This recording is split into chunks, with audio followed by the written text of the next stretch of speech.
ये आकाशवाणी जयपुर अजमेर है। अब आप रितिका गुप्ता से बीकानेर जिले की चिट्ठी सुनिए। इसके लेखक हैं मोहम्मद रफीक पठान।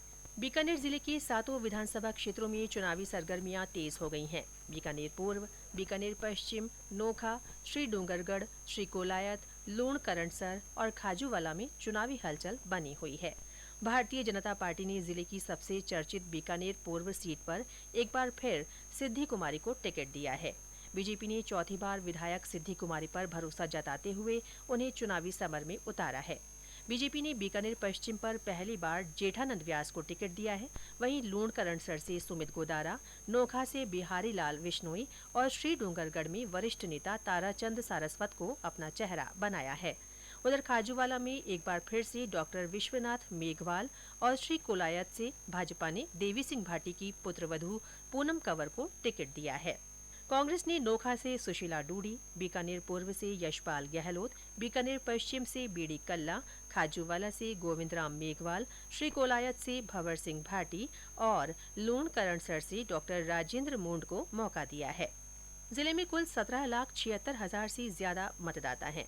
इनमें से 9,36,837 पुरुष और 8,39,937 महिला मतदाता है। इनमें पूरक सूची मतदाताओं के नाम जुड़ना बाकी है। जिले में कुल 1,627 मतदान केंद्र बनाए गए हैं। पिछले विधानसभा चुनाव की तुलना में इस बार 48 बूथ बढ़ाए गए हैं। जिले में 100% मतदान सुनिश्चित करने के लिए स्वीप गतिविधियां लगातार जारी हैं। इसके तहत विभिन्न कार्यक्रमों और नवाचारों के माध्यम से मतदाता जागरूकता की अलख जगाई जा रही है। विधानसभा चुनाव के मद्देनजर जिले से लगती अंतर्राष्ट्रीय भारत पाक सीमा के साथ साथ पंजाब और हरियाणा की सीमा पर भी विशेष निगरानी रखी जा रही है। विभिन्न एनफोर्समेंट एजेंसियों की ओर से अब तक लगभग 6 करोड़ रुपए मूल्य से ज्यादा की अवैध सामग्री जब्त की गई है। जिले में शांतिपूर्ण, निष्पक्ष और भयमुक्त मतदान संपन्न करवाने के लिए पुलिस और सीमा सुरक्षा बल की ओर से फ्लैग मार्च किया जा रहा है। इसके माध्यम से निर्भीक होकर मतदान की अपील की जा रही है। बीकानेर इस महीने फिर से एयर कनेक्टिविटी से जुड़ गया है। करीब 4 महीने बाद बीकानेर से दिल्ली के लिए उड़ानें शुरू हुई। फ्लाइट शुरू होने से यात्रियों में खासा उत्साह दिखाई दिया। बीकानेर दिल्ली की ये फ्लाइट सप्ताह में 2 दिन सोमवार और शुक्रवार को बीकानेर एयरपोर्ट से उड़ान भरेगी। इंदिरा गांधी नहर से इस बार किसानों को रबी फसल के लिए 8 बारी पानी दिया जाएगा। 7 अक्टूबर से शुरू हुआ पानी आपूर्ति का ये सिलसिला विभिन्न चरणों में 14 दिसंबर तक जारी रहेगा। पानी वितरण की प्रभावी निगरानी के लिए टास्क फोर्स का भी गठन किया गया है। जिले में पिछले महीने सभी त्योहार पारंपरिक श्रद्धा और उल्लास के साथ मनाए गए। नवरात्र के अवसर पर जिले भर के मंदिरों और घरों में घट स्थापना हुई। 9 दिनों तक नागनेची, वैष्णोधाम, लक्ष्मीनाथ और देशनोक के करणी माता सहित विभिन्न मंदिरों में विशेष सजावट की गई। करणी माता मंदिर में 9 दिनों तक मेले की धूम रही, जिसमें बड़ी संख्या में दर्शनार्थियों का तांता लगा रहा। बुराई पर अच्छाई की जीत का प्रतीक पर्व दशहरा जिले भर में हर्षोल्लास के साथ मनाया गया। जिले में विभिन्न स्थानों पर रावण दहन के कार्यक्रम हुए और झांकियां निकाली गई।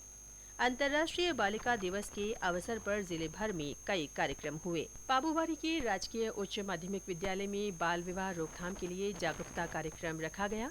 इस मौके पर चित्रकला प्रतियोगिता भी आयोजित हुई। बाल अधिकारिता विभाग की ओर से राजकीय बालिका गृह में बालिकाओं को अपने अधिकारों के प्रति जागरूक किया गया। उन्हें बाल हक ई-बॉक्स की जानकारी दी गई। जिले में लौह पुरुष सरदार वल्लभ भाई पटेल की जयंती राष्ट्रीय एकता दिवस के रूप में मनाई गई।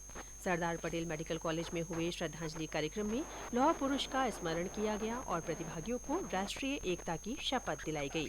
इस अवसर पर मेडिकल विद्यार्थियों के लिए निबंध प्रतियोगिता का भी आयोजन हुआ। श्री जैन कन्या पीजी महाविद्यालय में एनएसएस की ओर से शपथ कार्यक्रम हुआ। पूर्व प्रधानमंत्री इंदिरा गांधी की पुण्यतिथि पर जिले भर में विभिन्न कार्यक्रमों के माध्यम से उन्हें नमन किया गया। राजस्थान राज्य विधिक सेवा प्राधिकरण और बाल अधिकारिता विभाग की ओर से पिछले दिनों चकगरबी क्षेत्र में झुग्गी झोंपड़ियों से पुनर्वासित महिलाओं और बच्चों के लिए जागरूकता कार्यक्रम का आयोजन किया गया। इस कार्यक्रम में बच्चों को उनके मूल अधिकारों, नशे के दुष्प्रभाव और सामाजिक तथा नैतिक मूल्यों की जानकारी दी गई। महिलाओं को भी नशे के दुष्प्रभाव के बारे में बताया गया। इस अवसर पर पौधे भी वितरित किए गए। इसके साथ ही बीकानेर जिले की चिट्ठी समाप्त हुई।